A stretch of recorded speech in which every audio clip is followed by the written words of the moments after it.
Guys, মেসে নতুন খালা আসার পর থেকে খাওয়ার প্রতি আমার সহ সকলেরই রুচি অনেকখানি বেড়ে গেছে। আর তাছাড়া বাড়বেই না বা কেন, খালা এত সুন্দর করে রান্না করে। তোমরা ইদানিং দেখতেছো আমি শুধু খালার প্রশংসা করতেছি, তার কারণ হচ্ছে খালা আসলে প্রশংসাটা ডিজার্ভ করে। তো যাই হোক গাইস, আসসালামু আলাইকুম, কেমন আছো তোমরা? আশা করি তোমরা অনেকেই ভালো আছো। তো বরাবরের মতো নতুন একটি ভিডিও নিয়ে চলে আসলাম।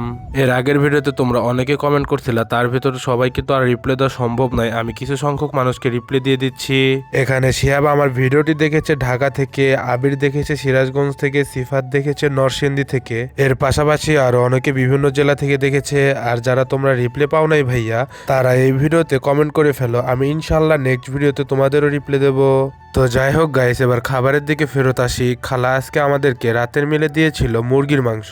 এইখানে আমি মুরগির মাংস পুরাটুকু ঢালিনি, তার কারণ হচ্ছে খালা আজকে মুরগির মাংস এত সুন্দর করে রান্না করছে আর এত তেল দিয়ে রান্না করছে, যার কারণে ভাবলাম যে আগে ফার্স্টে লেবু এবং মুরগির মাংস আলু দিয়ে একটা লোকমা খাওয়া যাক যে কেমন হয়েছে তরকারিটা।